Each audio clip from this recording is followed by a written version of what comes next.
Noah, and good evening, everyone. We're gathered here today to have a joint council meeting between the Pawnee Business Council and then the Sherrill Council. The date is May 16, 2023. The time is 5:10 p.m. And I'd like to call our joint meeting to order at this time and ask for an invocation. Desaru, Pat, who are you? Okay, so I'd like to ask Nasaro Jim, if you would go to the Lord for us at this time. Thank you, sir.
Noah, and thank you for that. At this time, Chief Jim, if you could lead us through the food line. We have some food that has been prepared by Sam Vanoy and his cooks in there. Very fine meal, and so if you would lead the way through the food line, tribal members that are here, follow Chief Jim, if you would, through the food line.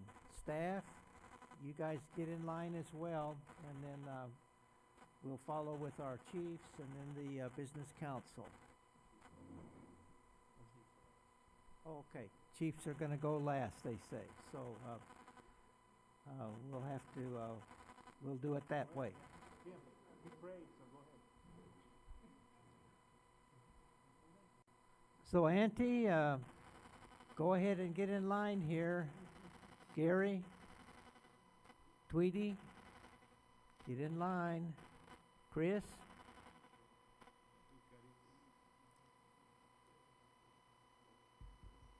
Geneva, Arthur, folks, get in line.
plate.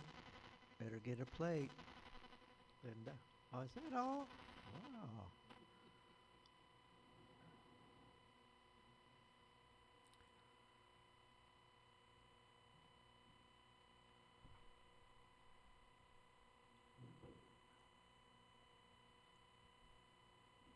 Okay, folks. I think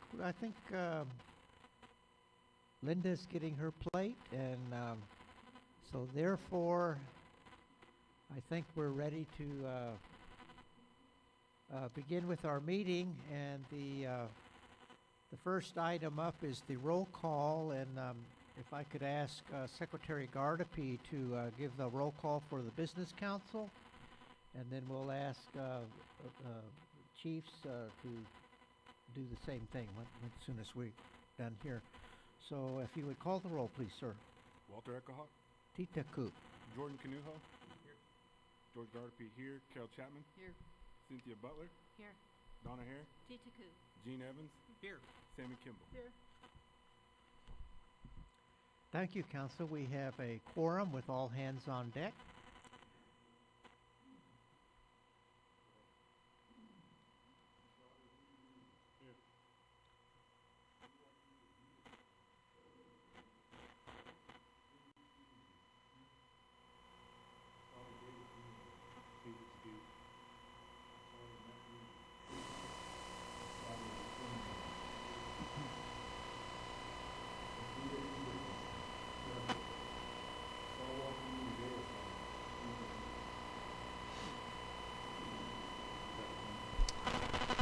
Thank you. We have a quorum within the Sherrill Council as well. And the next item up is to approve the agenda. And I guess we'll call on the council to approve the agenda, and then we'll turn it over to the Sherrill Council to do the same thing. Looking for a, do we have anything else to add to the agenda, folks, on the Business Council?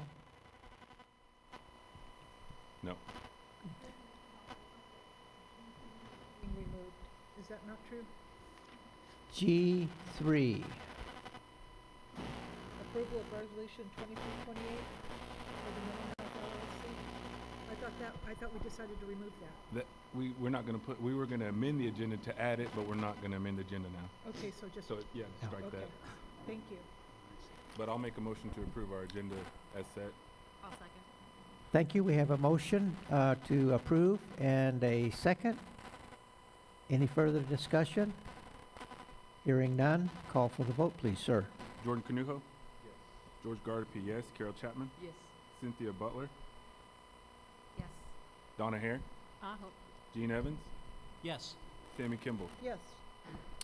Thank you, council. Motion carries. So we have Business Council approval of the agenda, and if I could ask the Sherrill Council then to approve the agenda as well. Yeah, first, before we do that, just if there's anything you guys want to add on there, then, go ahead and you can make a motion. If not, then we're looking for a motion to approve this agenda.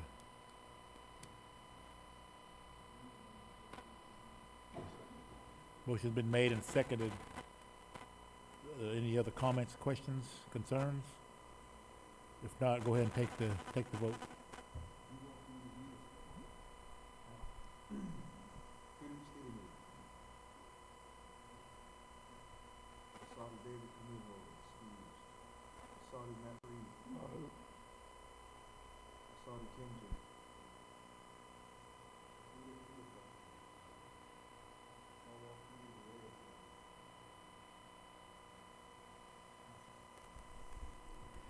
Thank you. So we have our agenda approved, and first up is the remarks of President Eckelhawk, which is me. I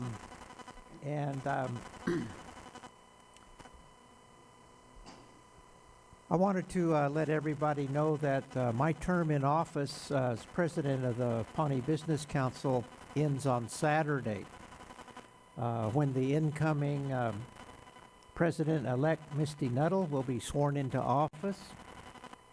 So this is my last PBC meeting, or I should say PBC joint meeting with the Mashero Council in my capacity as the president. And I just wanted to take this opportunity to basically to bid farewell to everyone that I've served with over the past 2 years and 10 months since I came into office in July of 2020. I wanted also to give my thanks and expressions of appreciation to the people that I have served with, and finally to offer some well wishes to the new incoming president and the Pawnee Business Council for work that lies ahead in the next administration. And I wanted to begin by basically just saying that first of all, I can't tell you how much pleasure I have had in serving as the president of the Business Council over the past few years. It's certainly been my deep honor, something that I will treasure for the rest of my days. It's certainly a highlight in my career. I've never been a tribal government elected leader before, so this was my first experience in that regard. And I wanted to note that since July of 2020, when I came into office, much progress has been made in the fields of agriculture, medicine with regard to the Behavioral Health Center, broadband, solar, geothermal in the field of energy, self-governance, navigating the pandemic, strengthening our gaming industry, and strengthening our tribal government as well, just to name a few, but and in much more areas as well, much progress has been made. And so I'm very thankful that in my view, the Pawnee Nation today is much stronger than it was back in 2020 when I took office.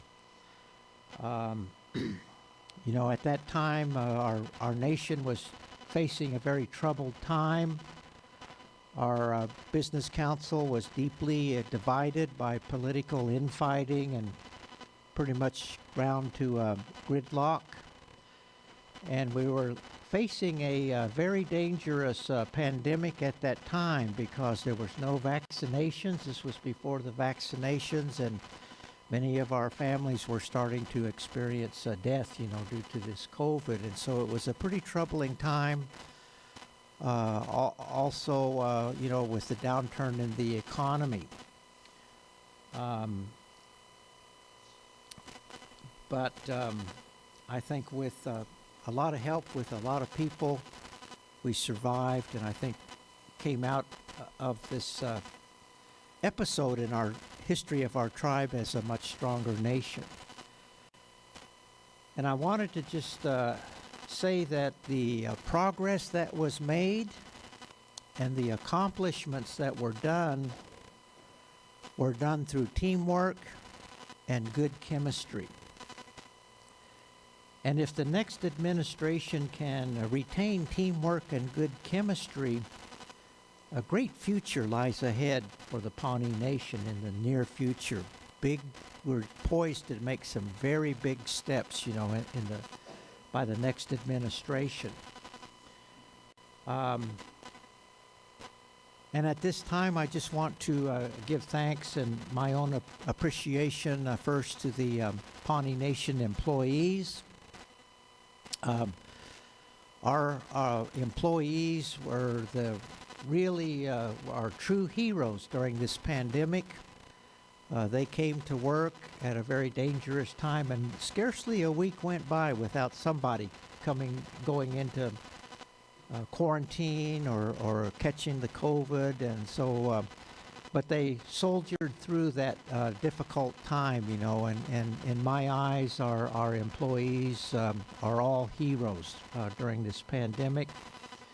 And nothing could have been accomplished without the dedication that was shown over these past few years by our employees, tribal staff members, and so I thank each and every one of them.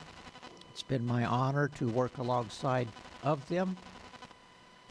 I want to thank all of our committees, all of our boards, all of our commissions for the hard work that they have performed over the past few years, drilling down deeply into often very complicated issues in their respective areas.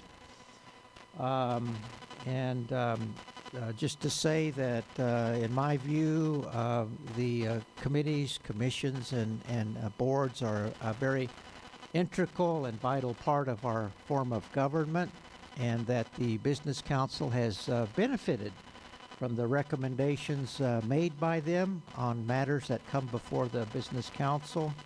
And I thank each and every member of those bodies, for their hard work, all of whom are volunteers. I want to thank the Nashero Council and each and every one of you chiefs for your spiritual, your traditional leadership. I know when I think it was my first meeting, I called up for a joint meeting of this nature, and I appreciate down to the present day, your voices of unity that you offered at that time when our nation was in dire need of unity. It was our chiefs that came forward and talked to the people at that time and spoke with voices of unity, and that laid a foundation, for all of the progress that I think has been made, since that meeting. And in my eyes, I deeply respect and exalt each one of you chiefs, for continuing on in our long tradition of leadership of our bands, through you chiefs, so I appreciate each and every one of you, and I thank you. It's been my pleasure to work and hold these joint meetings from time to time, throughout our administration. And I wish each of you and the Nashero Council nothing but the best, in the coming years, that Atias will be at your side and carrying on your leadership of our people. I want to thank the executive staff that I work most closely with. It's certainly been my honor and my privilege to work in that executive office. I need also to thank our Attorney General for rendering very sound and very competent legal advice on many diverse, complex issues that we had to address along the way over the past few years, and I thank you for that effort. I think we've benefited from outstanding legal help, over this time. So I appreciate that, Attorney General Smith. And I want to also thank the Business Council members and say that I hold each of you in the deepest respect. Each of you individually and are very talented people, very talented tribal leaders, and it's been my great honor to go on this journey with you over the past few years, and each of us, I think, share a lot of credit for the accomplishments that have been made, so I appreciate that, and I wish you all nothing but the best, in the coming administration. All of the incumbents from this council that ran for re-election were re-elected, and that tells me that the people and the voters have confidence in the members of the Business Council. that they're satisfied with the work that you have done over the past few years, and so I think that we're in good stead with this council, and I wish our business council nothing but the best in the coming administration, and it's certainly been my privilege to work alongside my colleagues here. I want to thank the voters, our Pawnee Nation voters, for their confidence in the business council and the incumbents that were elected. And say that our voters are the crucial part of our form of government. I know back in 2020, they were called upon to come to the aid of the nation at a time when our government was deeply divided. The voters went through a number of recall elections and new elections, and I think that they voted for stability, and they voted for unity, and laid a foundation for the progress that had been made, and so I thank each and every one of the voters. I need also to thank my family that has stood beside me through thick and thin over the past few years, especially my wife. She's never failed to pick me up when I've fallen down, and I deeply appreciate that. And so last of all, well, not quite last of all, but I finally want to extend my respect and my best regards to Misty Nuttall as the incoming president, and say that it's my prayer that Atias will be at her side in the next election, in all things that lie ahead, in the path ahead, and I have no doubt that she's going to be a successful president. She's got a very talented business council. She's got a strong executive director, and she's an experienced, intelligent lady. And I think that if we can maintain our chemistry and teamwork, as I mentioned earlier, great things lay ahead for this Pawnee Nation. And lastly, I just wanted to thank the Pawnee people for my opportunity to serve over the past few years. It's something that I'm grateful to have had the opportunity to do. And so I just wanted to say that much, folks, in these farewell remarks. And at this time, I'd like to go back to our agenda, and which the next item is the Nashero Council remarks, and just say briefly that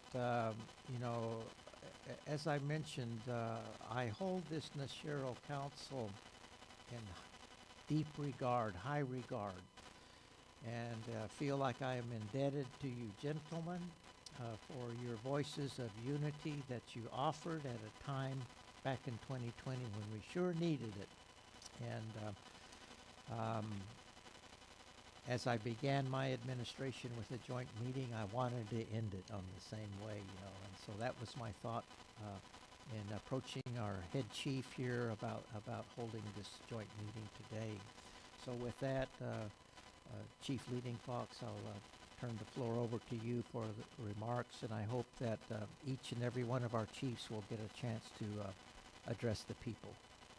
Thank you.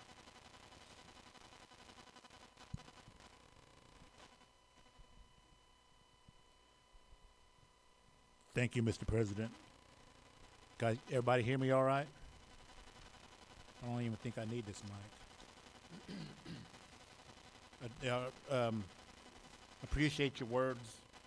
I appreciate, you stepping up at a time when, we really needed, a leader. And, it is true, without these seven, nothing could have been done with these past 2 years. you know, and I always want to commend you guys, you know, because I see you all, you know, disagree on things, but yet you still come together for us, for your people, you know, and that says a lot. That says a lot to all of us to see that, you know, and I'm really glad that we have this unity, you know, because I uphold all y'all in prayer. I pray for you guys all every day. I do, you know, and I just want to let you guys know that, you know, because if it wasn't without you, you know, he wouldn't have the success that he has, you know, and leaving on the good side. So, you know, so I want to say thank you for that. You know, you led us through, like you said, the pandemic. Hard. It was hard on all of us. You know, we lost so many people. So many. You know, and look at us. You know, I mean, that kind of reminded me, you know, of the smallpox, the cholera that hit our people. But yet we're still here. And we're here today because of the strength that we have, the unity that we have in past and now. You know, so, you know, we look to you all as well for leadership and guidance. You know, I just wanted to say that. I want to commend you all for that. You know, and congratulate you guys that got reelected, because it is true what he said. The people spoke. You know, and the things that you guys have accomplished. You know, by you all being reelected, they wanted it to continue success. You know, so I'm looking forward still again to working with you all. You know, every one of you. You know, and so, you know, as far as, you know, things, the future, what I want to like to see again, you know, is camaraderie, you know, unity, that we can all get along as we have been. And, you know, sure, you know, there's times when, you know, like disagree, maybe argument, but, you know, we're all adults here. You know, we can just, you know, go on with it. You know, and that's what it's about. Because, you know, people watch us, they look at us, you know, and see and how we react and how we act towards each other. And, you know, and it shows a lot with both councils here. And, you know, that's how we are as well. You know, we can debate and argue, but in the end, you know, I mean, this is a great group of men right here that we have as chiefs. And, you know, and every one of them truly have a passion for their people. And it shows at that table when we have our meetings. You know, it's all for the people. It's all about the people. You know, and I appreciate them as well, because, I mean, like I said, I mean, it's a great, really great council. You know, our chiefs that are gone, you know, I mean, they're looking down on us with pride because of you guys, you know, stepping up and wanting to serve. It's hard sometimes, but, you know, we can get through it. You know, so, you know, some things that I'd like to see, you know, for our future here on this Masharo, you know, one thing is I'd like to kind of step up with our bylaws. At one time, I remember we were working on changing them, updating them, you know, and I'd like to see that, you know, again, so we can have a good, strong document that we can, you know, use, because it's pretty vague right now. I think it's only like 3 or 4 pages long, so, you know, it doesn't really tell much. But that's one of the big things, you know. And I was just last week, you know, we're getting closer and closer to getting our another place for us, you know. So I'm looking forward to that. The original plan was, you know, to move us where enrollment's going to be going. You know, have us a conference room as well, a table, office with the enrollment. You know, so that's coming in the near future. You know, and I'd appreciate that from the tribe.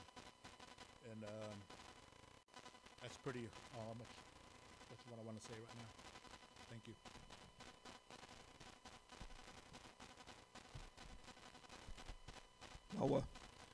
Just bear with me for just a little bit. This is all off the cuff. I want to thank President Echohawk for his service during his term here. There's been a lot of activity, just listening to you and to Nasharo, Pat, talking about the past. I think we've all kind of started moving past that pandemic pretty quick and thinking about everything that's happened since then. It seems like it's been a lot longer than what it actually has. But we've had a lot of projects that's come before both the Business Council and the Sharo Council, and we've been working together on a lot of things. It makes me feel excited for our future. We've got a lot of projects that, like our executive director has brought on board with in regards to substance abuse and the abuse of women.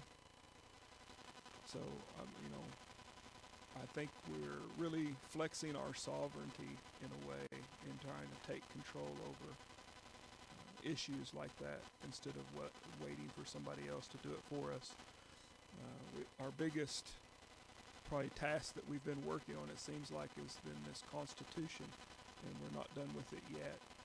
And I know in those meetings we've had a lot of heated debate amongst all of us, but every one of us has come to that and worked on it with the goal of doing something better for our nation.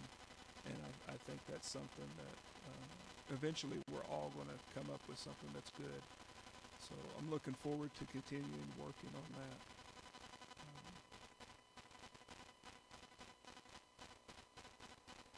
That's probably about all I have to say right now. I'm sure I'll think of something as we go on through the night, but just thank you for letting me express myself. Thank you.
One more time. And then I also want to remind everyone that we were, while I have this microphone, that we were invited by the Call Nation Princess Sorority to a benefit hand game on May 21st in Newkirk, Oklahoma. They challenged the Pawnee Nation, and I want to invite everyone up there to come up there. You know, bring your dishes. You know how we do, and let's bring a good following up there and represent our Ekitadu good. So that's all I'd like to say. Mawidi.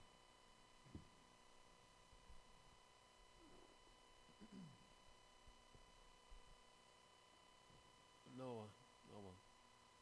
I want to express just a little bit my appreciation for Walter and everything that you've done for our Pawnee people.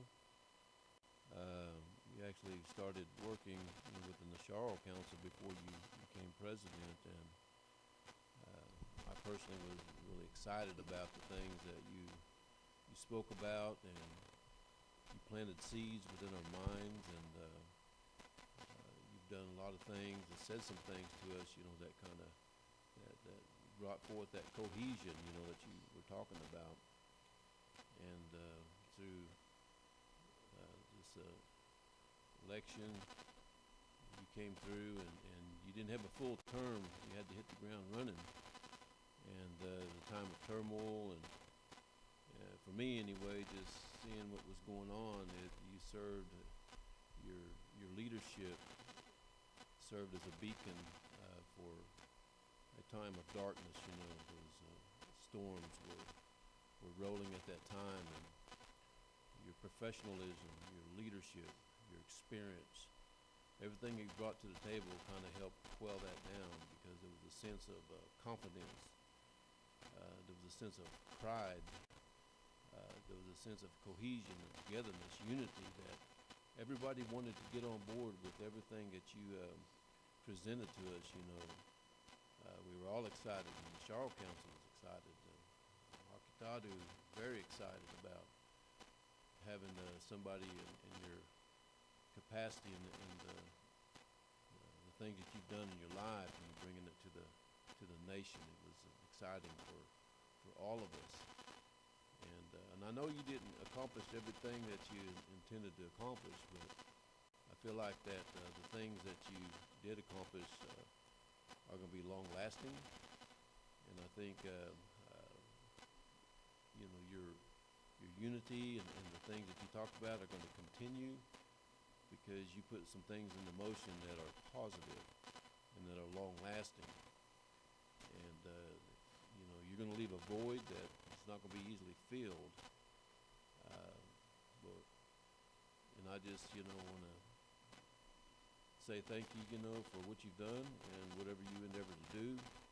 I would hope that you would stay somehow, connected with the tribe, with the business council, as an advisor or some sort of capacity, because I really feel like that your experience, is detrimental to the success of the Pawnee Nation. Again, I want to express my utmost appreciation to you, thanking you, and I want to congratulate all the candidates that were successful in this past election. Everybody that puts these meetings together, thank you. And if there's anything that we could do for you, or in whatever capacity, President Ekahawk, don't be afraid, to call upon us or us as individuals to do whatever. We still want to work with you. We still want to continue that relationship. And anyhow, that's all I wanted to say at this point. Thank you.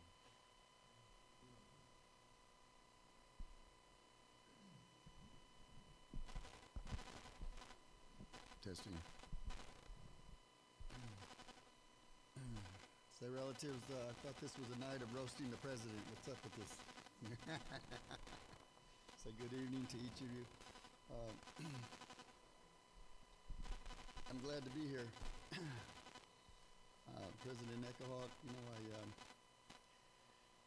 And it's gonna be sad to see you head on out, you know.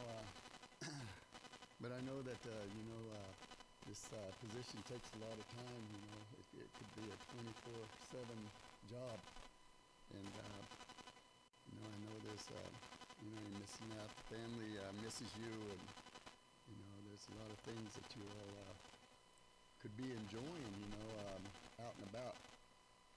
And so I'm glad for you. I'm glad that you made this choice here, decision to step down and carry on with your life. Enjoy your retirement. Enjoy your life. To in good health with your family. Friends and relatives, and I myself appreciate all that you've done for us here at Pawnee Nation as our president. And I just have good thoughts and feelings, for you. My prayer will be with you wherever you go, whatever you do. Creator be with you, protect you, watch over, guide you, and lead you. And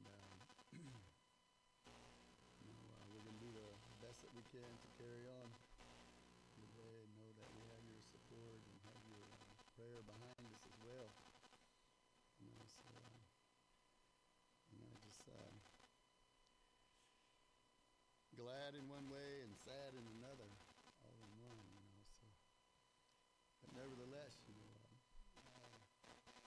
keep the Creator first and foremost, and things can be all right for us over here. And so I just want to say thank you for all that you've done for us. I wish you well. I hope.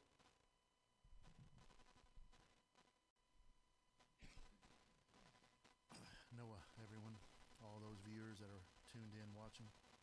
I too thought this was a roasting session, so I had all my roasting remarks ready, but I'll refrain at this time. So first of all, I'd like to say thank you to Leah and Sam and whoever else prepared that food here for us to partake of. So I want to thank you for that, and whoever made it possible for it to be. So I want to say thank you. Also want to say thank you to the admin, because I know there's a lot of work that goes into all this. Back when even Cynthia was there in the admin, they do a lot of this stuff, hooking all these things up here so that everybody could just come in here and sit down and speak, or people out there, viewers, can watch and listen in. So thank you for that. I was thinking here a while back. You came out to my house, telling me, what do you think, D. Watt? I think I'm going to run for office. And I told you, don't do it. I said, don't do it. I said, it's tough position, and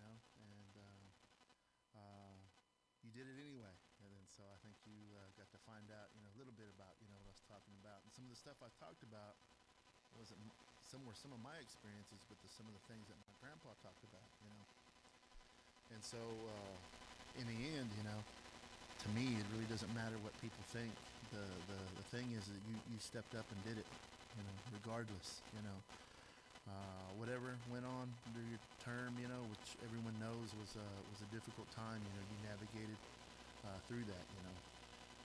First of all, you stepped up in a time when our tribe was in disarray, and you stepped up to be in that position, And then so you get to be one of the people that, one of the few people here in our tribe that gets to have that name etched in our history as our leader for during this time, And so, I'm thankful for that, And like I said, what I told you before, what my grandpa always said is that you're always going to be wrong in somebody's eyes. You're never going to be right, And then so, but as long as you always think about the tribe as a whole, that's the biggest thing, And I believe that you've done that, and did the best that you could, And like was mentioned before, it's not just you. It takes the rest of the council, to do that too as well, Especially as a person that doesn't have a vote, everyone else does, So you have to talk to them, tell them, your thoughts and your views and your feelings, and see if they can get you to go along with you, which is a leader. And so I want to take this time here and say thank you, for doing what you've done, for the time that you've been here, and well wishes. You know, like Iwachidix here was saying, is that that's a lot of time away from your family. You know, a lot of times there's things that you want to do and stuff that you have to stay around home. You know, and so now you kind of freed yourself up a little bit. You know, and be able to enjoy those times. You know, whatever it is that you've got on your schedule. I know you're not just gonna just sit around. I know you got other things planned out that you want to do. You know, so let everything be good for all that. You know, myself, I'm just thankful to be able to be here for this little amount of time here. I know that you guys got an agenda here to do. You know, but I too, thinking about stuff like that in these positions. You know, we have to kind of put some of our things that we want to do to the side, to be able to be here at these things, So with that, I want to give a shout out to one of my bros, known him for a long time, Today's his birthday, and he's here today, and it's Gilbert, the Sadu, or Skeety Chief, Today's his birthday, and so I know his family and stuff probably had something they wanted to do for him, but he's here. He's here, so that's part of those things that goes along with that. Sometimes we have to put our families and stuff, to the side, to try to be here for our people. So I want to thank you, Lasadu Beard, for being here, and happy birthday to you too. And then so with that, I want to thank everybody here, the business council, the rest of the Sadu council, people here in attendance, and those who are watching out there. I want to the creator, Steve Walhut, to continue to bless us and help us here, and especially the members that have been reseated, and the new president, Misty, coming in. So that's all I want to say.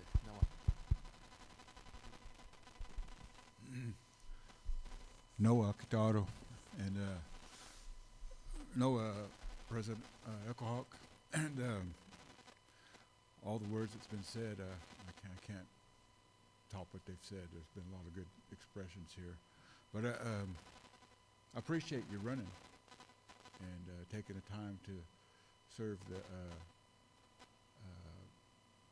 the people in your capacity as a president of our Pawnee Nation.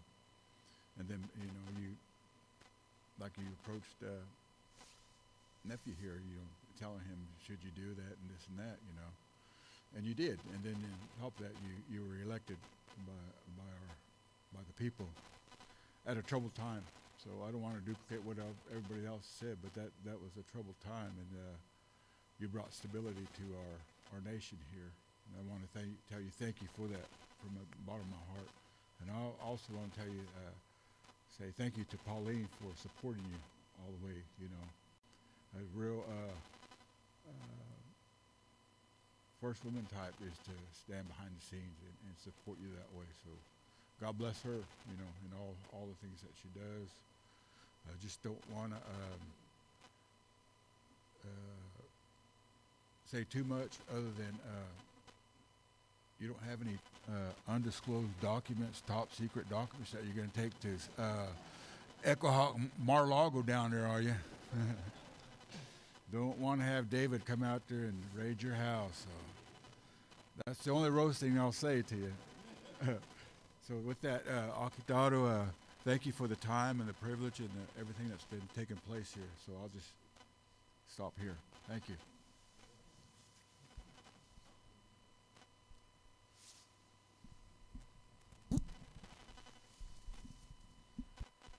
Well, I want to thank you very much. I'm deeply moved, by your words, and I should have brought some tissues, some Kleenex tissues. But thank you for that. It means an awful lot to me. I appreciate that. Coming from men such as yourself, I appreciate that.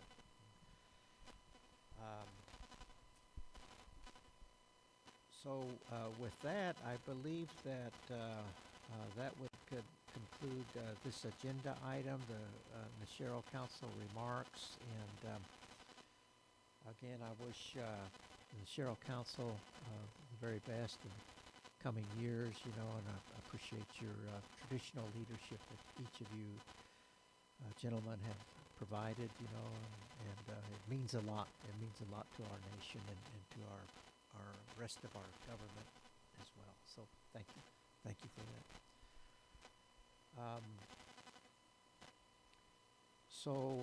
You all are welcome to stay the rest of the evening if you like. Chief Beard might be getting antsy for his birthday party. I don't know, but you're welcome to stay or to make your way for the evening. It's certainly up to you, but you're all welcome to stay. So, and thank you, Head Chief, for bringing your chiefs over tonight. It's always wonderful to see each and every one of you. So with that, we have some new business that we need to tend to from the Business Council side, and the first is up is an update on the infrastructure task force, and we have with us tonight Mr. Chris McCrae, and he has been. President Eckhoff, yes. do they need to do their adjournment or? Oh, do you guys, if you guys wanted to do an adjournment before they depart, I'll hang on a minute, Chris, if you would, please, sir. All right, we're looking for a motion to adjourn the joint meeting. I'll second. Okay. Josh trying to beat Dottie Gilbert to his birthday party. Motion's been made and seconded. Any other comments or questions? All those in favor say aye. Opposed? Thank you, and as I mentioned, you're welcome to stay the evening if you like. Other than that, have a great evening, gentlemen.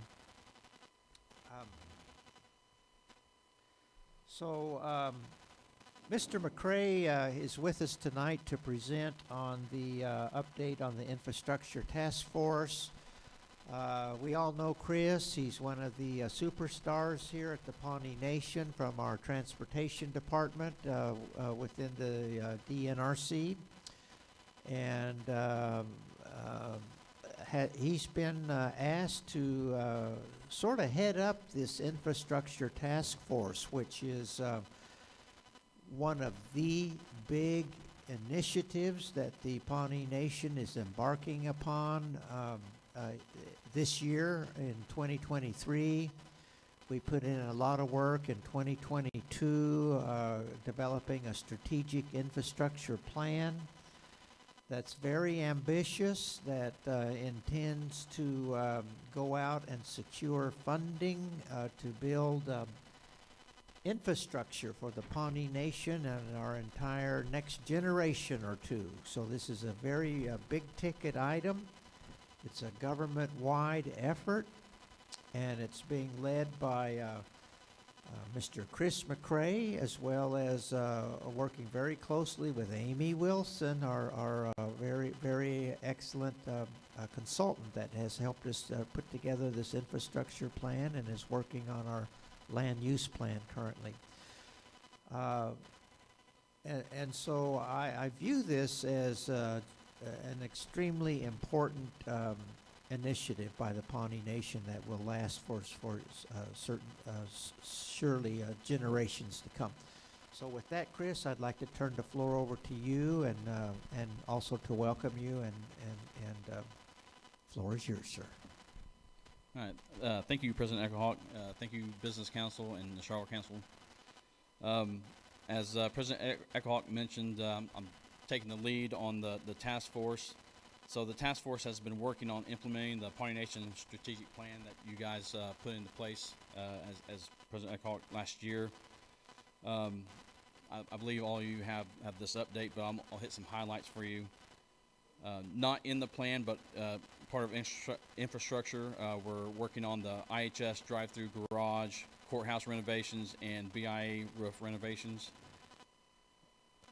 Submissions for that are due back to us May 22nd. So we're getting there for you guys, for IHS and for the Charlotte Council for their meeting room. So it's coming soon. Priority number one, if you remember from the strategic plan, was the water and sewer infrastructure. We sent a direct service request to IHS. They responded back, and we have a meeting set up with Mr. Johnny Taylor tomorrow at law enforcement at 10 a.m. to discuss what the next steps are going to be. So, if you remember from the plan, this was priority number one, to build the infrastructure for the water and for the sewer. If we don't have those, we can't expand much more than what we have existing. So,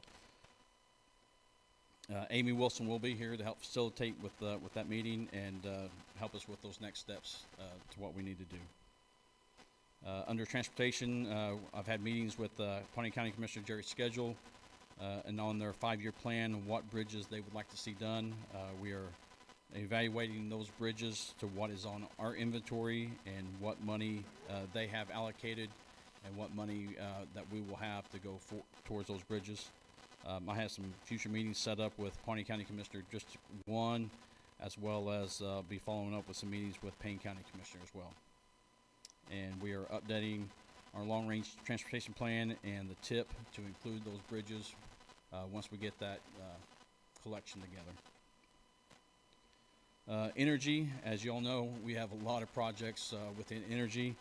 Not only am I in this task force, but I'm in the meetings with the rep. I'm in the meetings with the reconnect, with everything else.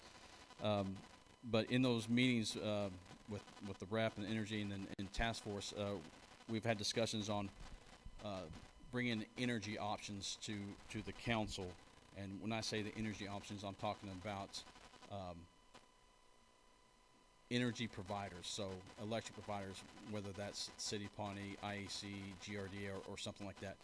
We're going to be working on some options to provide to council for you guys' decisions on the direction we need to go. Also, along with that, as you know, we have different consultants working on many different things, mostly within energy. We're working on putting together a meeting and bringing them all together, as what President Echohawk always says, we want to make sure the left hand know what the right hand's doing. So getting everybody together and on the same page so we can all go in the same direction. I did have a meeting with Oklahoma DOT about their EV plans along 412. It's a major corridor that they are looking at. So I've been I've met with them. I'm going to have continued talks to see what they're going to be offering and possibly along 412, so they'd be the Stonewolf Casino, what we could do out there. Human resources, so that's another topic, one of the 5 topics in the plan. One thing that we're going to be working towards, and we'll know more after tomorrow, is the credentials for the water and sewer operators. So as we move to bigger and better, you always got to have the credentials to operate bigger and better. So we'll be looking into that, as well as developing other items within human resources within the plan. Climate change. So we've had some meetings with FEMA about communications and radios. Payne County is moving to a 800 megahertz radio system. We've talked with FEMA. There's money out there to where we can do that as well, so there'd be interoperability between our jurisdictions. Fire trucks. So if you didn't already know, we did get an ICBG grant. Riva had wrote for ICBG ARPA. We will be getting a ladder truck. That'd be the first one ever in Pawnee County, and so it'll be housed here at the Pawnee Nation. We're also reviewing other USDA and FEMA grants that Amy has sent me, so we're reviewing those as well. Another item we're looking into is an ambulance service. We've had a couple of talks with Dr. Evans, and hopefully have a meeting here in the next week or two, kind of to discuss the possibilities of first steps for an ambulance service out here at the Nation, and working with IHS. On the natural resources part of things, in the plan it talked about orphan wells. Monty, Kelly, and Josh and those guys are pretty on top of those things. We haven't delved into it quite yet, but that is definitely on our list to do. I've been working with Amy Wilson on a draft for standard operating procedures, how the task force will operate and mitigate through the nation's policies and procedures and with the PBC about moving projects forward. The implementation timeline. So according to the timeline within the plan, we are in the consultation preliminary project planning timeline. In the timeline, we're like right at the very end of it. We kind of have a late start getting the task force, everything together, but we've jumped through a lot of hoops and moving forward, pretty quickly. So I would say we are right on line with Amy's plan. One thing we are working with finance on is the funding, what match is available. So as the grants come available, we need to know what money we have to do the matching. So that's going to be critical as we move forward with these projects. And then some other items that we are looking to address is make sure internal policies and procedures are being followed by our consultants so that we all know what's going on. Develop requirements for grant proposals that include IDC. If IDC can't be involved, then somehow Pawnee Nation project management costs can be included, or any other administrative costs. We want to mitigate any compliance issues or being overextended with in-kind.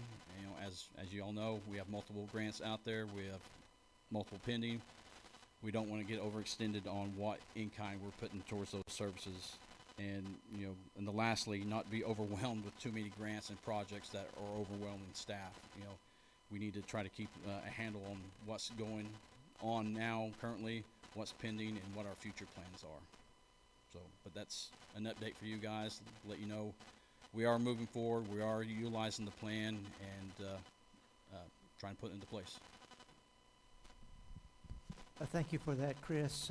Folks, are there any questions? I know this is just sort of a brief overview, and there's going to be an all-day meeting tomorrow, as mentioned. But Donna, did I see your hand up? Floor is yours. Yes, that was my question on what time the meeting is it? It's tomorrow at 10. At 10. Yeah. So It says from 10 to 2. Not sure if it'll actually take till 2. At the very end, there's a site visit if we want to go, look at different things. But we have Johnny Taylor out of the city, and then we have some people from the Pawnee IHS going to be there as well. Folks, any other questions or comments? Floor is yours. Was it Sammy? Was that you? Can you hear me? Yes. Without having to yell. Okay, hold on. So this is a big deal, right? And I noticed that you only have one council member on this committee, and I really want to know what's going on. And I think everybody else is entitled to know what's going on. So I would expect that we would have reporting from you or somebody to bring us up to date at every council meeting. I'd like to have this as an agenda item so we know what we're doing and we're all on the same page and we can help where we need to be, or at least be in tune and knowing what we're doing.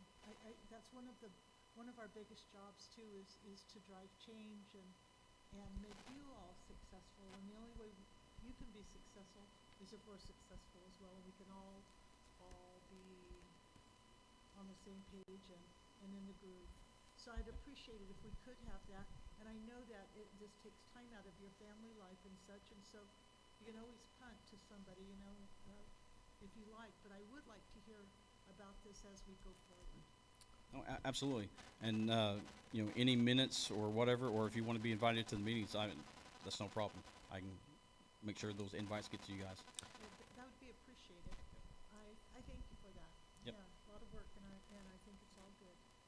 I like that idea, Sammy, about periodic reports or appearing at a business council. That way, I think the infrastructure task force would benefit by the direct pipeline to the highest body in the tribe, and just to provide, if nothing more, moral support for this huge initiative, you know, because a lot is riding on it, and it is a big, big priority of the nation, you know, and so as I leave office, want to leave you with my best well wishes, you know, for leading that effort for us. There are some of us here that, you know, are experts, SMEs in those areas, so it would behoove to just share it across the board. I appreciate it. Yeah, absolutely. That's more than fair. You know, you guys helped create the the strategic plan, and just trying to implement it as you guys see fit. So yeah, absolutely. Donna, floor is yours. I forgot to commend you and Reba and all your riders on the ambulance. I mean, not the ambulance, but working on that. But the fire truck with the ladder, that is really something for the community that's going to benefit, right, with insurance rates and all that, but save lives, and so that's really commendable. Yes, and while we got you here, I wanted also to just congratulate you and Monty and the whole crew over there at the DNRS building.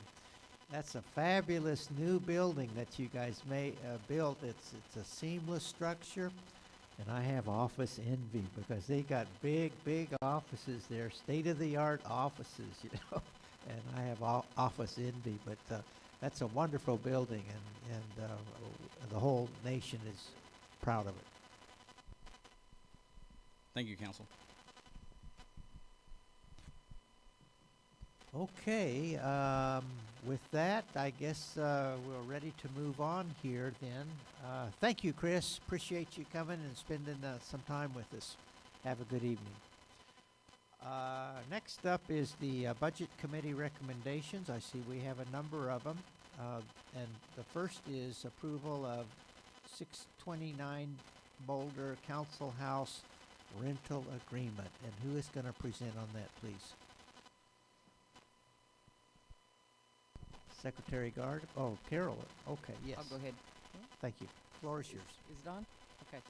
Yes, this is approving and renewing the lease agreement that we have with the housing for the council house. We did put the money when we were doing the budget. This year we did allocate the money, and this is, we had gone back and reviewed the contract and terms with the housing, and we were agreeable to it. It comes out about the same either way, and there is sufficient money in there. And this renewal is pretty important.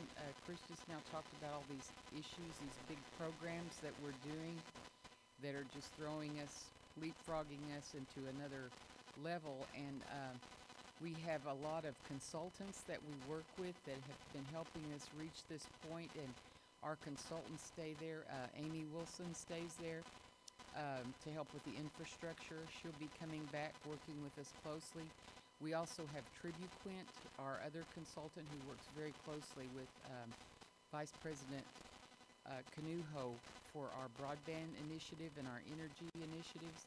And then we are getting ready to start building our new behavioral health center.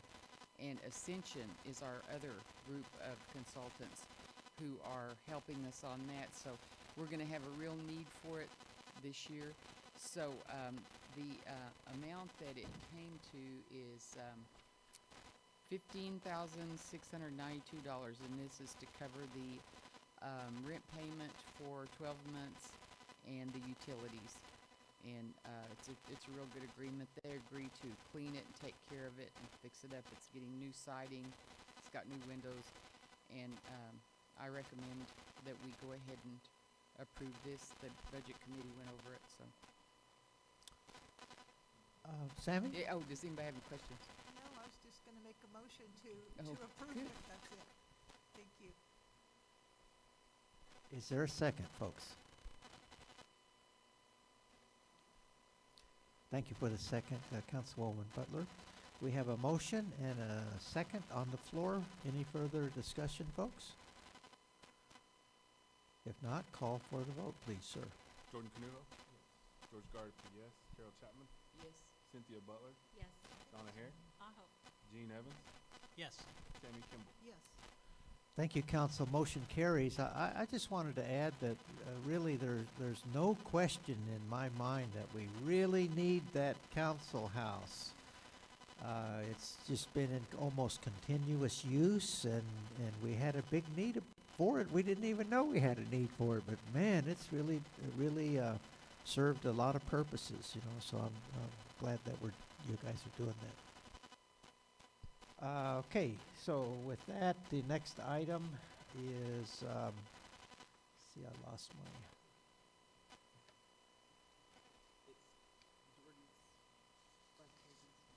Okay.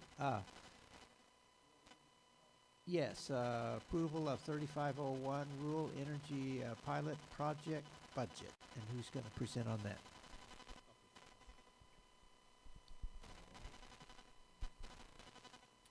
This budget is establishing a new budget for the Rural Energy Pilot Program.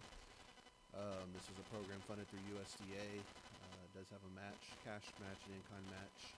But this one here is just calling out for the federal funding from USDA at $2 million. You'll notice in there the line items that we're looking at with professional service fees, scholarship tuition, construction costs is the majority of the budget there.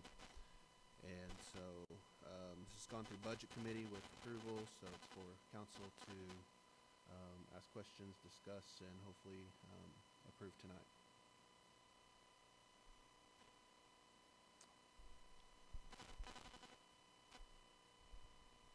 Folks, I'm looking for a motion to approve.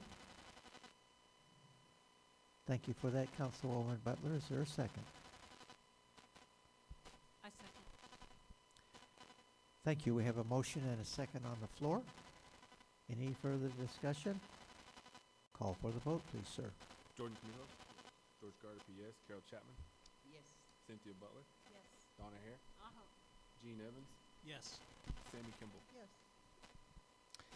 Thank you, Council. Motion carries. And I want to commend and congratulate Vice President for his leadership on this project. Man, it's very awesome. It's just absolutely pretty cool. Thank you for that, sir. Okay, next item is approval of 3502 Rural Connect number 3 budget. Are you going to present on that? So this one is the Reconnect 3 project that we have with USDA as well. This one is the broadband project that we got going on right now.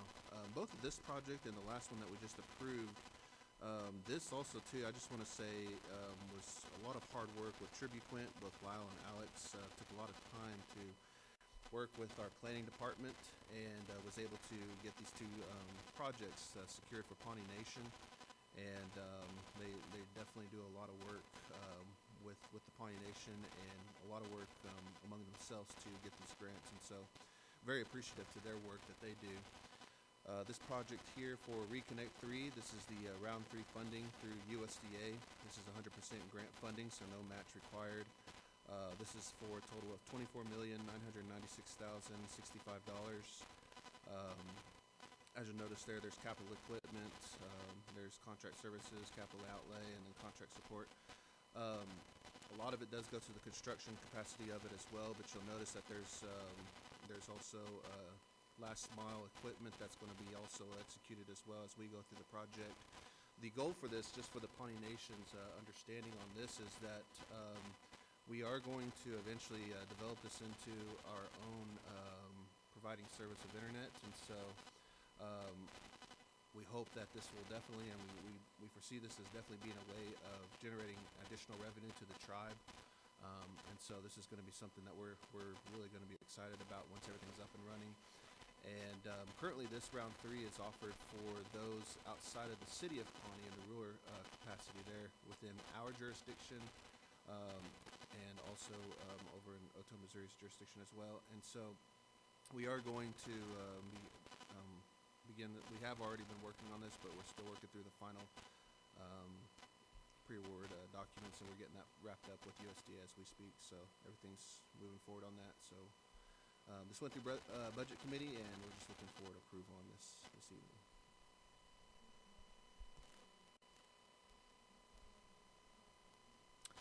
Thank you. Is there a second, please? I'll second. Thank you for the second, Dr. Evans. We have a motion and a second on the floor. Any discussion or comment, folks? Hearing none, call for the vote, please, sir. Jordan Canuho. George Gardapi, yes. Carol Chapman. Yes. Cynthia Butler. Yes. Donna Hare. Gene Evans. Yes. Sammy Kimball. Yes. Thank you for that, council. Motion carries, and I just wanted to add to what the Vice President has said, and just stress and underscore that this is a very significant, historical grant award to the Pawnee Nation. It's a $25 million award, folks, which is the largest grant award ever received by the Pawnee Nation. And it's going to be putting us into the broadband business. And so it's a very historic initiative. And I just can't thank Vice President enough for his leadership on this and his team, Lyle and Alex. You know, this is definitely a huge step for the Pawnee Nation. So. Next item is approval of 2068 ICDBG 21 ARP budget. And who's going to present on that? Okay, I will. This is what Chris was referring to. This is establishing the budget for that. Okay, yes, of 22,000. Wait, no, I'm sorry, $1,035,000.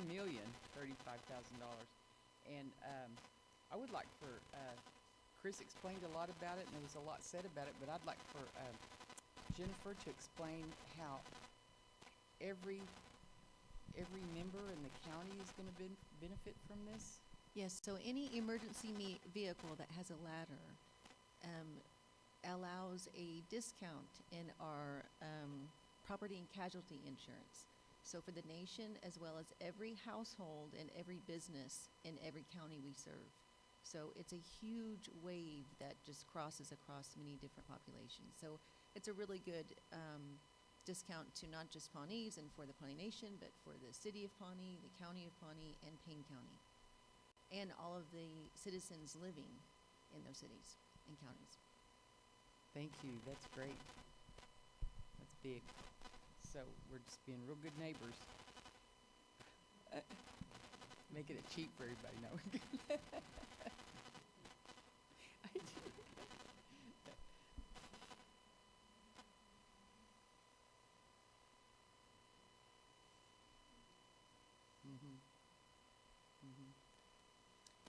If nobody has any questions, I'll go ahead and make a motion. Is there a second, folks? Oh, thank you, Cynthia, for your second. Okay, we have a motion and a second on the floor. Any further discussion? Hearing none, call for the vote, if you would, please, Secretary Gardapi. Jordan Canuho. Yes. George Gardapi, yes. Carol Chapman. Yes. Cynthia Butler. Yes. Donna Hare. Gene Evans. Yes. Sammy Kimball. Yes. Excellent. Yeah, this is a wonderful, wonderful project here. Next up is approval of 4152 Native Connections Budget Mod number 1. And who's going to present on that, please? I will. This is on the SAMHSA award that we received for Native Connections, which is the substance abuse program, Mod 1, and it is adding $346 to bring the amount up to the original award of $250,000. Thank you, Carol. Folks, are there any comments or questions? make a motion if there's not. I'll second. Okay, thank you. We have a motion and a second on the floor. Any discussion on the motion, folks? Hearing none, call for the vote, please. Jordan Canuho. George Gardapi, yes. Carol Chapman. Yes. Cynthia Butler. Yes. Donna Hare. Gene Evans. Yes. Sammy Kimball. Yes. Thank you, folks. Motion carries. Next is approval of 4152 Native Connections Budget Mod number 2. I'll do that, President. Thank you. Okay, this is also SAMHSA, and this is adding carryover of $74,041.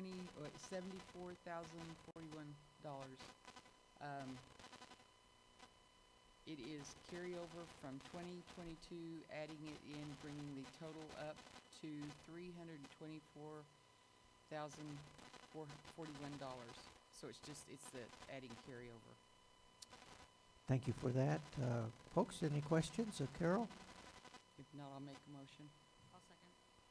Thank you. We have a motion and a second on the floor. Any further discussion? Hearing none, call for the vote, please. Jordan Canuho. George Gardapi, yes. Carol Chapman. Cynthia Butler. Yes. Donna Hare. Gene Evans. Yes. Sammy Kimball. Yes. Thank you, council. Motion carries.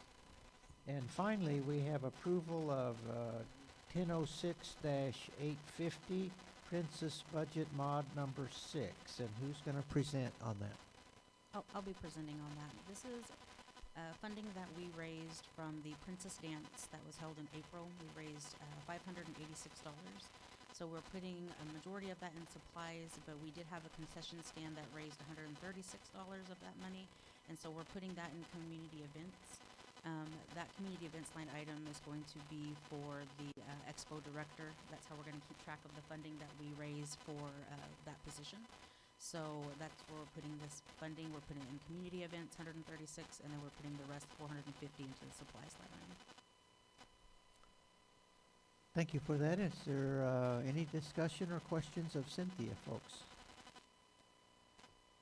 Hearing none, I'm looking for a motion to approve, please. Thank you, Vice President, for your motion. Is there a second? I'll second. Thank you, Secretary Gardapi, for your second. So we have a motion and a second on the floor. Any discussions on the motion? Hearing none, call for the vote, please, sir. Jordan Canuho. George Gardapi, yes. Carol Chapman. Yes. Cynthia Butler. Yes. Donna Hare. Gene Evans. Yes. Sammy Kimball. Yes. Thank you, council. Motion carries. So that concludes our new business. And with that, we turn to the next item, which is open forum. And we have a sign-in sheet for open forum that we've recently instituted. And I see that we have one tribal member who, Leah Vanoy, who has signed up. Her topic of discussion is regarding Earth Lodge. And I want to welcome you, Leah, to our meeting tonight. And also thank you once again for that very fine meal that you and Sam put together for us this evening. It was very delicious, and we all appreciated that. So I welcome you, and the floor is yours. Okay. First, I would like to say thank you for your service to our people, and it was lovely seeing you in your leadership role, serving as on the election commission. Just different things I've seen you do. It's really cool the way you handled the situations, and it was something to look up to, and like how to handle things, later. It was a good example. So thank you for that. What I'm gonna talk about is not easy for me in any level of anything. This is the hardest talk I've ever had in my life, but it's an important one, and it's something that I'm gonna need to say. Okay, so we have issues with predators. That's true. That's a fact. It's not not hearsay. It's a fact. There's predators. There have been some that's been brought in, and they've been known to have that history. And when I went to a chief to ask him about a rumor I heard about one of the predators coming back to our area that has hurt 2 young women that I know of. 2. But there's probably 3 or 4. But I know of 2 personally. I will not share names ever unless they want to share their name. That's on them. That's how they heal. I've been through stuff. Mine started very early in my life. It happened again when I moved home. Okay, so I called and asked the chief about a rumor, and I had no tone. I went to him with utter respect. And I had my sister with me, Electa. And if anybody needs to ask about the phone conversation, she heard it. So, and when I went to the chief, he did not listen to me at all, on any level. He victim shamed me. He questioned why somebody wouldn't go to him. Okay, the reason why nobody will go to him is because look how I was treated. I'm a 50-year-old woman. I'm strong. I can take it. I'll listen and I'll help where I can. And I'll do it without an ego and without my own thoughts first. But when I talked to Morgan Littleson over there, that's not what happened. And there has to be change because we deserve better. Our women deserve better. Until we're empowered, until we know where our place is, the MMIW is going to continue. These kind of things come from lack of empowerment, from lack of value. I didn't know I had value until a few years ago. And I've done all kinds of things in the world. I ran a 911 center. I dealt with police captains, police chiefs, fire chiefs. I ran multiple county fire. You can't even imagine the things I've done with emergency management and the things I can do and I've done. And that's not boasting. That's not saying I'm smarter than anyone. That's just telling you who I am and what I can do. And I have a voice now and I know how to use it.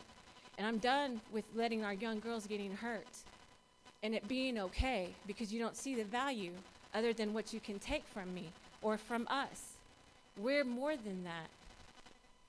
I'm going to read a poem because I'm getting a little fired up because I'm tired too.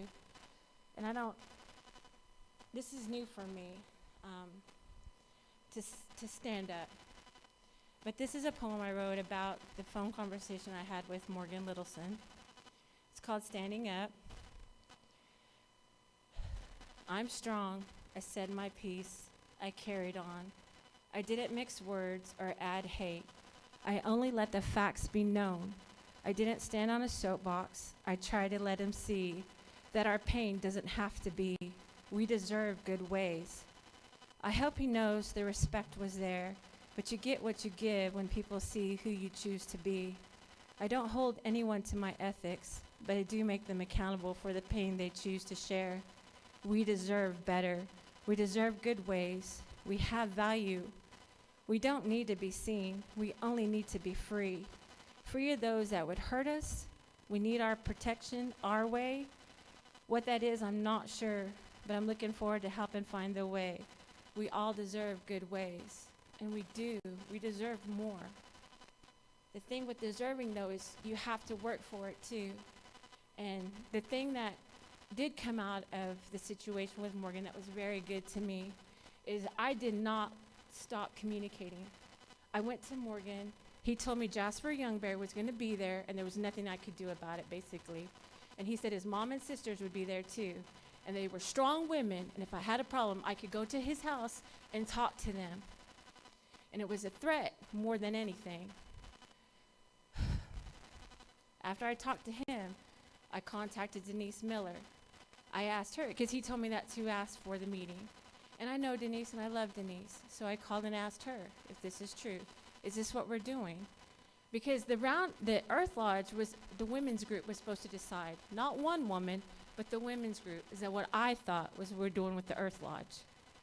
So after I talked to Denise, She told me that he was coming. There was nothing I can do.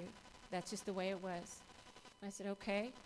I was like, but you're aware he hurt our women. You're aware of that, right? And she said, there was a lot of rumors. That's all they were, is rumors. I was like, no, I know for a fact they're not rumors. I'm telling you as a Pawnee woman, it's not a rumor. And she said, well, who was it? And that's part of a different conversation. But I did tell her that she needs to, we can't have these predators here anymore. And so she just, after we visited a little more, she was like, well, he's not coming. He was never coming. He's working in California. And his mom and sister is the one that's supposed to be here. And that's how the conversation went. And I talked to her right after I talked to him. Then after I talked to her, I was on the phone with her, I get a message. And we had a good conversation, me and Denise. I told her I won't do anything else. Because with him, I did mention protesting. But it was just because he needed to see there's going to be follow-up. I was going to do something else from this. I wasn't going to let it go. And that was important to me that he knew that. I'm not letting this go. This isn't something that you're going to be able just to say, this is the way I say it, and that's the way it is. Because those days, no.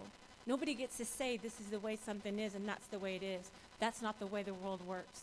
Wish it was. Everybody would have tons of money and be happy, because I would say that. But anyway, so I talked to Denise. She said, he's not coming.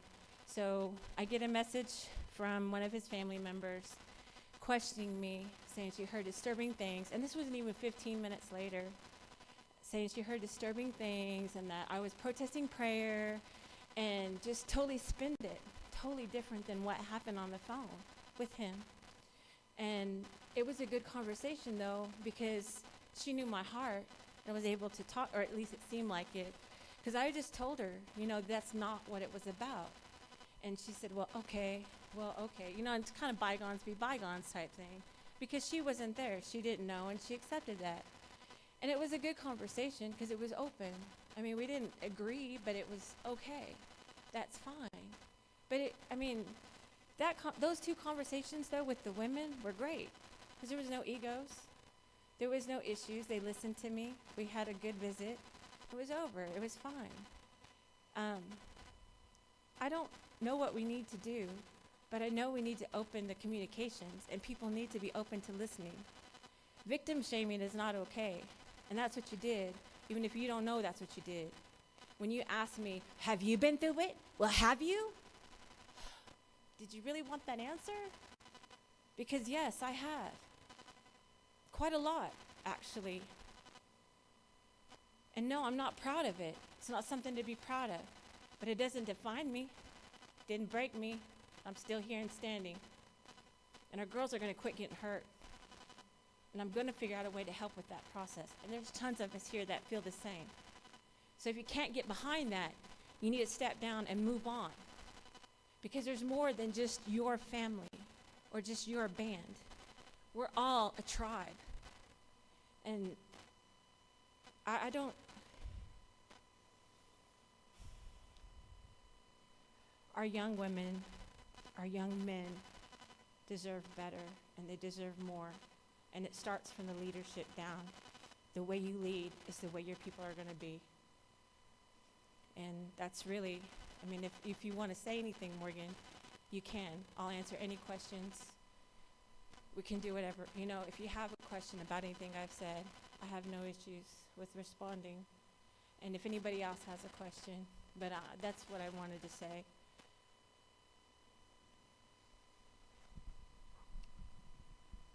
Thank you for Leah coming, and as you say, this was a hard thing for you to do, and I really respect you for coming forward and raising this issue and saying what you did, relay on to us.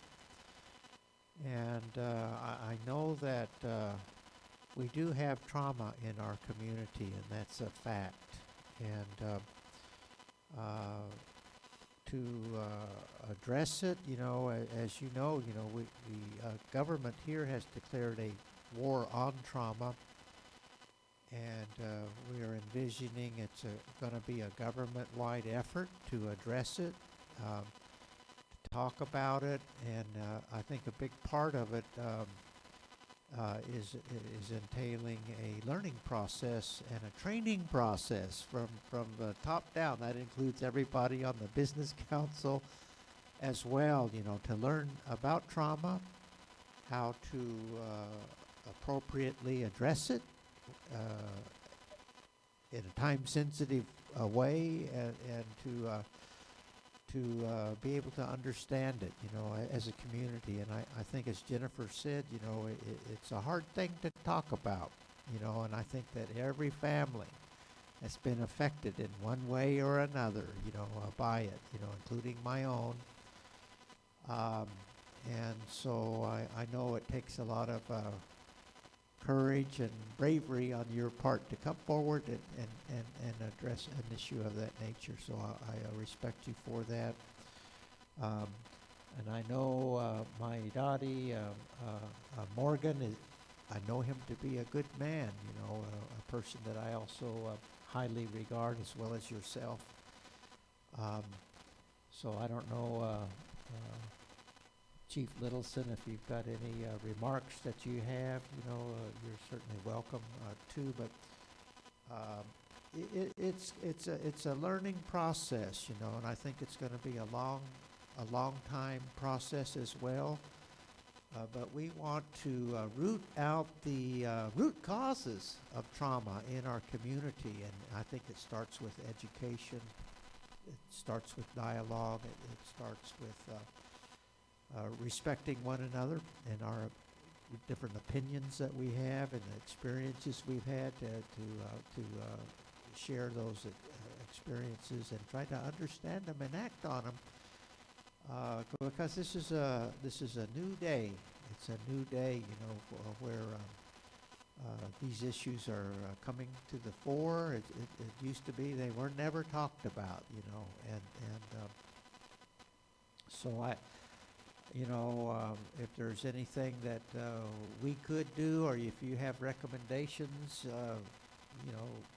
we're all ears. And those are just some of my initial thoughts, and council or the Cheryl Council, anyone that has anything to add to it, But I just wanted to say what I had thoughts that I had on my mind after listening to you. Thank you. I don't want to seem like I'm coming at just one person. It's this one incident, yes, but it's a lot that we're just going to have to work on, and we're going to have to be able to talk openly and communicate with each other, like, really. And you're going to have to listen, because people's pains are real until they have a safe place to go to, like a seriously safe place, and to get over it, where they can find the balance they need to live their life. It's a battle, and it's sad that it's still here in the 21st century. But the thing is, if we come together and really work on the issue, like really, and it's not a business issue, and this is where it's hard, because you've got the people issue. You guys are business, and financials are way different than people's pains. So we need to figure out a real way to help. Maybe a task force or something with women that want to be involved, not tribal employees, because we've all have traumas, whether it's losing someone in a car accident, or losing 5 people in 3 months or 2 weeks' time in a car accident, 6 people. There's just different traumas in life that you go through. It doesn't have to be all just the predators ones, there's different things. And when we don't talk about it, some of us like me, who are sensitive, we have a harder time, like, putting that somewhere, and it's not always easy, because, we have big families too, so we have a lot more losses, and that's another traumatic thing, and a lot of car accidents around here, a lot of car accidents. But thank you for listening, and I'm here to help whenever, or put me in, coach, whatever you need me to do. So, because it's not it's not something that that broke us. It's something we just have to get through. But we're going to have to pull together and really do it. And it's not. And you can't have somebody, you can't have somebody trying to swim upstream when everybody's going downstream. That's all I'm trying to say, is we need to get on the same page. But thank you. Thank you. Council, any comments or questions? Both councils?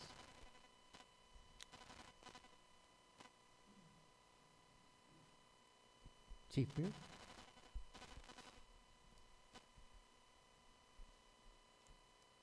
I just want to thank you for getting up and voicing, for yourself, it takes a lot to do that,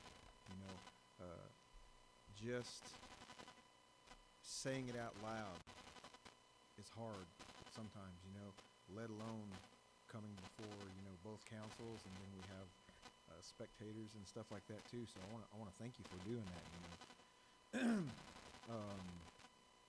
As far as I heard about what was going on, this meeting and who potentially might be there. It was going around. It was going around, just like you said, all over the place. and I talked about it with my wife. Myself, I'm the vice president of our Native American Church chapter, and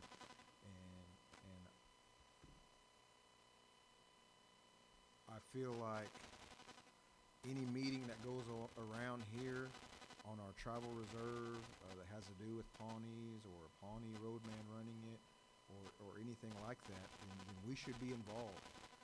We should go over there and help out, however, But this one, I was conflicted.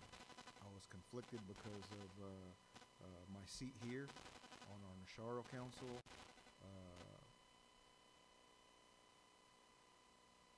Members of my own band being affected, and what that would cause to them. And so I prayed about it, and then I stayed back.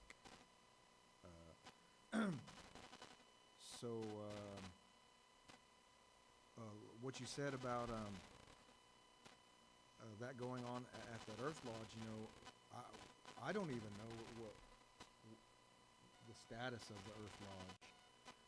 I'd heard rumors that it's been put in charge of somebody or whatever, So I would kind of even like to know, because that was one of the reasons why we made the Choppet group was formed, was because of the controversy that went on over there.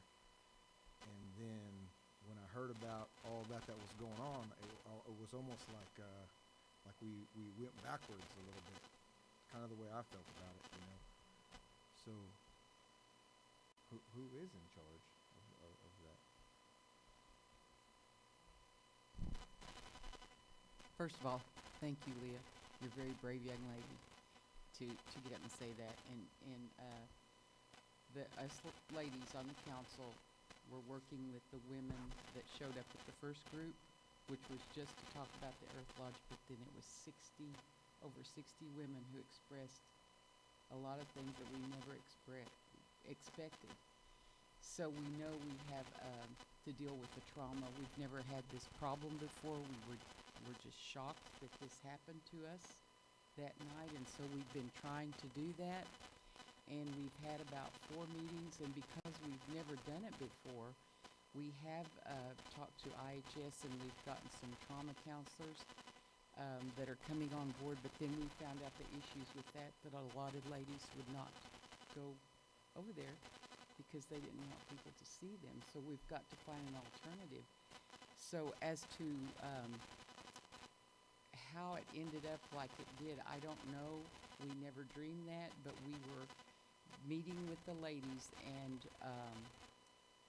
how this happened was, I feel like the lady that was taking care of it said that they'd been going in and using it, and that it was starting to fall apart, or that it needed to be taken care of daily because it just needed physical care, like with the fire. The fire had to be started, and that the door, something was coming down in the door, and there were issues that someone had to be in there to physically take care of it. So that one lady, we were in the meeting, and I said, well, go ahead and you can go in there and make sure it doesn't fall down, make sure that it's kept up. In hindsight, we had not made any kind of rules, but I agree with you. And this is what I was thinking about, and we are having a group. We've already scheduled a group to take care of the issue. We did pass the resolution, and we are addressing the laws that the women asked us to address, so we're still working on that with the banishment and that. But in hindsight, what happened was we have never had this happen before, and we did not put in place oversight of like what happened. I mean, we never dreamed this was going to reappear or whatever. So we're going to have to put some kind of oversight and rules in place to better structure it, because it is on our land, Pawnee land, the reserve. It brought up that you have to have some kind of rules, because there could be a national convention scheduled that we didn't know about, and 1,000 people could show up on our reserve. We just didn't put enough constraints on it yet. So that's what one of the issues is that we're going to discuss, the CHOPA group. And it's just a real difficult situation, because we're trying to address everybody's concerns, and it's just huge because it is our decision too, because we're over the reserve and we make the decisions. But then the other thing is too, the Nasharos are the cultural leaders, and it involves the Nasharos also, so it was a real question about this person who, Mr. Youngbear, and featured in a national magazine, Vanity Fair, for having a sex cult, and it's just all over the news, and so it became a very difficult situation. And we've never done it before. We're going to meet, we're going to get it structured, we're going to address the problem while still trying to meet all the needs of the women, because we do care about each and every woman, and we have to listen to all of them.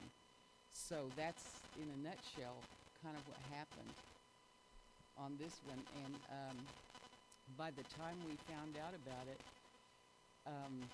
we have real strong respect for the Native American Church, and so we didn't feel like we could just immediately jump in, like the week of, and try to mess with something that controversial.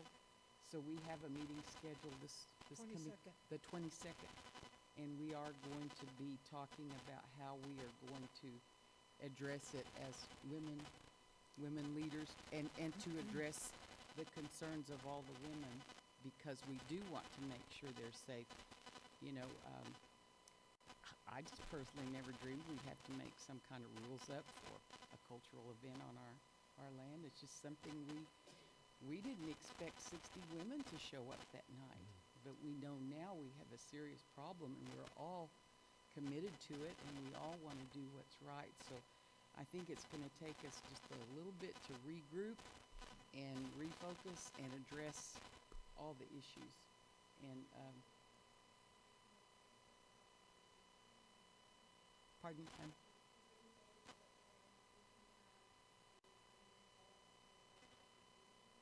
Yes. Yes. Yes, most certainly. That's why we were scheduled it quickly. So originally, and I'm just going to tag on to you, Carol. Originally, that Earth Lodge was the whole focal point of our first meeting, and the trauma that some women suffered there. It ended up to be, as Carol alluded to, 60 women, and I would say 95% of them had something to say that night that was just sad to have to hear it. It was a tough meeting. I think we started at 5 and didn't even leave here till midnight. The Earth Lodge kind of took a back seat, okay? It took a back seat because everybody was just trying to listen. We want to know what's going on. And it's crazy because trauma, not only for women, but for men, young men as well, little boys, anybody really has been traumatized in some way or another. And I'm talking sexual trauma. This is really what the whole gist was about that evening. The next meeting that we had, and I think Carol and I and Donna were there, it might have been the third meeting, we found out that one of the rules is that you have to have a fire in that Earth Lodge. And I don't know anything about that mud lodge. I don't know anything about it. So he says, well, who's the best person to handle that? Because I'm trying, honey, but it's really, I'm gonna be dragging everybody's wires. Anywho, so there was one person that we put in charge of the fire. And I don't even know if that's true. I mean, we just were trying to be accommodating because we don't know either. So we did that. We never set ground rules. I would really like to sit with some of the Masaru members when we start doing the groundwork for making rules and regulations. They have to be enforced some way. And it's really an imposition that we're in. Because now, do we have to have our tribal police over there? Do we have to put a fence around it? Do we have to lock it up? I mean, what do we have to do to contain it? Because people, it's just kind of like in your face kind of stuff that's happening over there. Just like this meeting, I didn't want to, I heard about it, I think on Wednesday or Thursday, and I talked to my husband, and we're talking sacrificing and prayer and medicine and all those things, and I just didn't want to go there. I mean, I was just like, we're going to have to let it go. What can we do, right? So, in hindsight and moving forward, we are going to have some ground rules, but we really need to know how we're going to manage it. How do you manage it? Do we just put a chain link fence around it and just let people look at it? I mean, I don't know. I don't know what that answer is, but we're doing our best.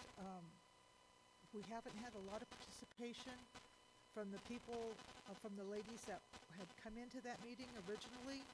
We do have professionals now that have been there. We've actually discussed at our last meeting taking it off-site of the IHS and seeing if perhaps they couldn't meet in one of our buildings at the Nation to meet people as you make an appointment and meet them over there, just incognito kind of thing. But that's where we're at today. And Donna, did you want to have anything to say? Are you good?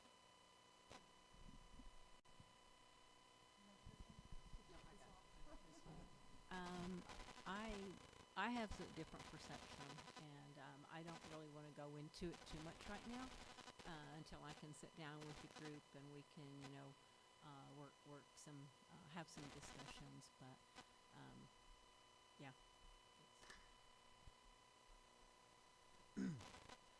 Those so our ancestral homes, these earth lodges, they're just like our homes, and if there's no one living in it, then they fall apart, just like our homes, So in that respect, that fire that they're talking about, a long time ago, those fires were burning almost all the time, and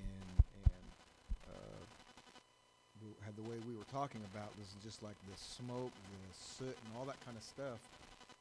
That continual burning, it kind of seals those natural oils and stuff that's in the wood and all it just makes it stronger. And so that's what they were talking about with that fire. And so yeah, it needs to be taken care of. It needs to be used, not just looked at. I don't know what all we could use it for, education purposes, ceremonial purposes and stuff like that. But I just feel like if there were like there's something needs to be done, like just like you said, some ground rules, some people that's going to be in charge of it that people can go to and say, I want to do this, and these are the people that's going to be involved, so this doesn't happen again. I'm not saying that it was wrong that it happened, because I believe there was a sincere intent of this meeting. Otherwise, if the estate of Walhut wouldn't have put it on the individuals to want to do that. But the people that were involved, it scared people away. It scared people away, you know. But there's a saying, you know, a theist at a Walhut will send who he wants to be there. And then the people who were there were supposed to be there. The people who weren't there, weren't there. You know, so it kind of worked out. But at the same time, look what it's caused. Look what it's caused, you know. So I feel like, yeah, you guys need to figure it out so it doesn't happen again. And thank you again for standing up and voicing for yourself.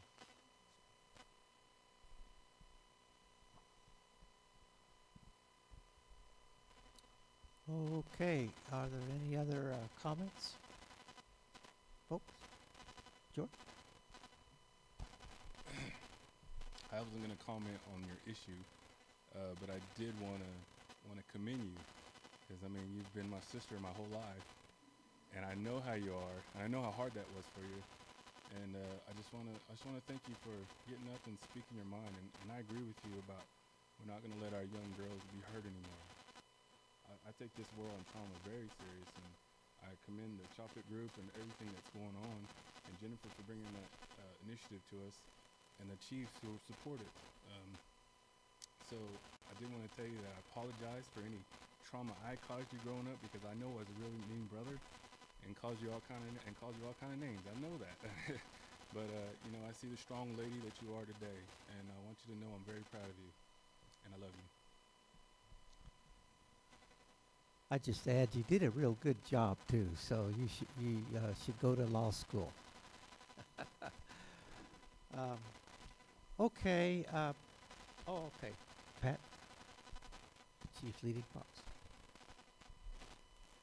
You know, I too, appreciate you getting up and putting it all out there like you did. Very classy. You know, hopefully this opened the door to empowering other women to follow just what you did. Coming forward, not afraid, standing up. That's what, to me, this movement is about. The chocolate movement is, empowering not just, women, but the young women, the ones coming up now. I'm hoping that's, you just opened the door, I think, to allow others. That's why I wanted to say that much to you.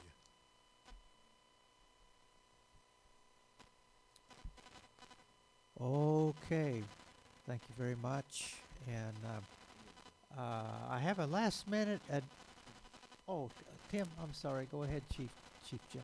Thing on. I just want to say that you pretty brave for coming forth and saying what you said takes a lot for a person to come forth. And we're chiefs. We're elected by our separate bands. Traditionally, chiefs were there to handle situations culturally, people. Our people had enough confidence in us to put us in these positions. We're not counselors by any means, but we're here to offer support. And I'm with you on that. I think that perpetrators or whoever, there's a sickness involved with that, and they need healing as well. We got to pray for them. We got to lead them in the right direction somehow. They need some spiritual healing as well, because otherwise they wouldn't be doing those type of things, saying things, or whatever. it's just unfortunate that there's so many victims, and the trauma is long, long lasting. It's been, I know families, I've seen situations my whole life. My family's been affected, and it's not a good thing for anybody to live with that type of trauma. But there's healing for that, you know. The Lord can restore that. It doesn't have to be long lasting, and He won't allow you to suffer in that manner. But these groups that are starting, talks, the meetings, the discussions are a way of healing. Like I said, everybody needs some form of healing in any way. I do want to say, you know, my daddy, Morgan, I've known him since we were teenagers. And he's a good man. He has good intentions. He has good teachings. He steps up. He's willing to continue, you know, the cultural traditions. I've known him for a long time, and I think that I don't think that he has any intentions to cause any harm to anybody or anything like that. He's here to help people. He's a prayerful man. There are some situations, you know, that maybe I can't speak for him, but I just know that very uncomfortable. This is an uncomfortable subject for anybody, you know.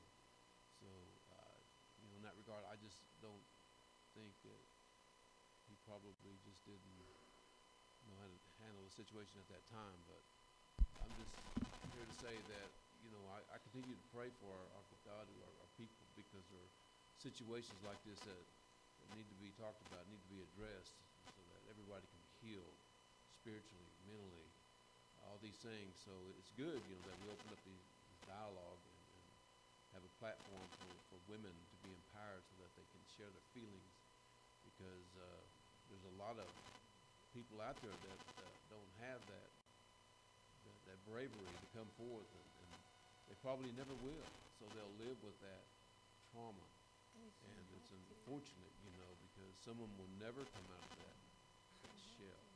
Some of them will never be healed. So you coming forth, you've already you're leaps and bounds ahead of a lot of people, and so in our position, we continue to pray for our tribe. We need healing. We need these type of things. We need stability. We need everybody to be in sound mind. And the battle we're fighting here is a spiritual battle. You know, I don't know a lot of things, but one thing I do know, and that's the Word of God. I do know that it's powerful. And the Bible says that the weapons of our warfare are not carnal, but mighty through God to the pulling down of strongholds. He said to cast down every imagination and every high thing that exalts itself against the knowledge of God, bringing into captivity every thought to the obedience of Christ. So we are empowered through the Spirit to take care of these situations. And as a minister, I declared war on the enemy, and we're going to bring the enemy down, because there's no reason for anybody to suffer any more trauma because of what the enemy has done. Again, you know, the Bible says our weapons of our warfare are not carnal, but mighty through God. So through prayer, through fasting, through the Word of God, we can overcome these things. We can conquer these things, and it will be a thing of the past. So I encourage you, you know, to continue to come forth and to continue to walk in the way that you're walking. Healing is coming. Healing is coming to our people. Again, perpetrators need healing. We need everybody to be healed, but we need everybody to open up and talk to one another as well. So we're going to continue to pray, and I'm going to continue to break the bonds and break the chains that tie people down, because we have the authority. It's in the name of Jesus, and that name is powerful. I believe when you mention the name of Jesus that all creation stands at attention. It's powerful. it's not just a word. There's power associated with it. And so we're going to do these things. We're going to continue to ask the Lord to heal as we go forth. And I just want to say, thank you again, for coming forth. And we're going to do what we can, to talk and to encourage one another, because that's what we're here to do. Thank you. Thank you, Chief Jim, for your good words. I appreciate everybody's good words that have been said here. Difficult situation. Unless there's any other comments, we do have one other tribal member, my auntie Ann Collins, that wanted to have some time here as well on open forum. Auntie, the floor is yours. Thank you. I just wanted to tell everybody that my daughter Randy and I are sponsoring a hang game for my grandson Lincoln Estes. He's going to graduate from Lattice Schools in Lattice, just across the road from Ada. Then he is enrolled in OSU, and the hang game is going to be Sunday, June 11th, here at the Rome Chief, and we're going to start at 1 o'clock. We're using my Grandpa Tom Morgan's hand game sticks that are over 100 years old, and the head singer for our family is Pat Leading Fox. And everybody's invited to come out and join us Sunday, June 11th, 1 o'clock here. Hope to see you there. Thank you very much. Excellent, and thank you for your letting us know. Okay, folks, with that, I believe, unless there's any other tribal members that would like to address the council. Linda? Gary? Andrea? Anyone, Jamie, do we have anyone on the tuning in? Okay. All right, well, thank you, folks, for your words. Appreciate that. And this brings us to the next item, which is to set our next meeting date. Is that already set, or do we have a quarterly meeting coming up, or what's next? May 30th, and that is quarterly meeting, or just okay. May 30.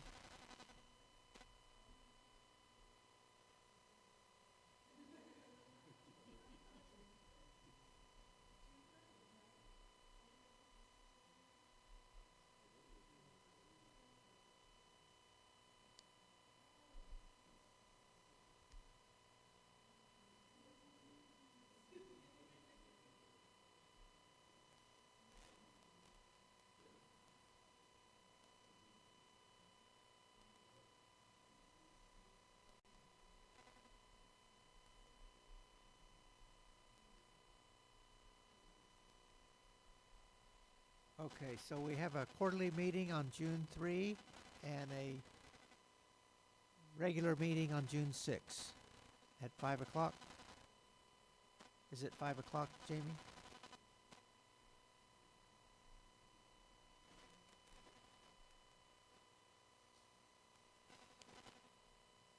Okay. So I think if we've covered that, then oh, what time is the quarterly? Folks, what time do you want to make it? That's early on a Saturday. Oh, hey, she's trying to get rid of me already.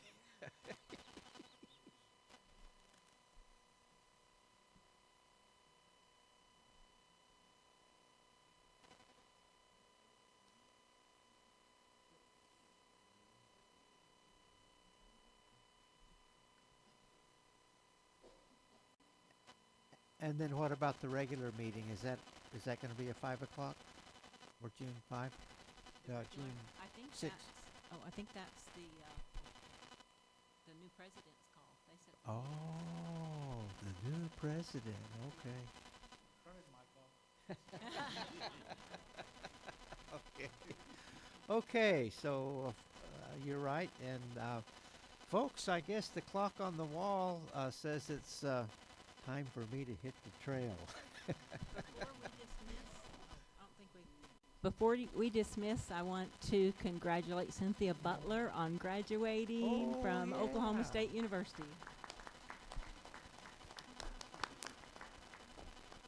Very congratulations. That's an awesome accomplishment.